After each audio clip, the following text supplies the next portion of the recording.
देखो भाई, ये न्यू सॉन्ग हो रहा है यहाँ पे अभी इनका।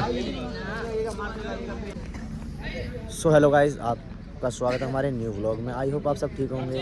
तो आज व्लॉग को लास्ट तक ज़रूर देखना, क्योंकि इसमें टुनटुन यादव जी आए हुए हैं न्यू गाना बनाने के लिए भोजपुरी। तो इसको लास्ट तक देखना, आपको पता चलेगा कि गाना वो कैसे बनाते हैं, शूटिंग कैसे करवाते हैं, और यहाँ के डायरेक्टर साहब कौन है, कैसे होता है, सब कुछ होती है। यहाँ गाना हो रहा है, ये भोजपुरी सॉन्ग हो रहा है यहाँ पे। मतलब वो चालू नहीं हुआ अभी। ये गाइस देख रहे हो, ये सारपी वाले भाई हैं, ये डांसर। यहाँ गाना देखो किसका हो रहा है। गाने कैसे होते हैं, शूटिंग कैसे होती है गानों की, ठीक है गाइस। सपना कहाँ जा रही है? ठीक है। ये देखो, ये कैमरामैन भाई है यहाँ पे सामने, ये गाना चल रहा है। ये हमारे टुनटुन सर हैं, टुनटुन जी यादव।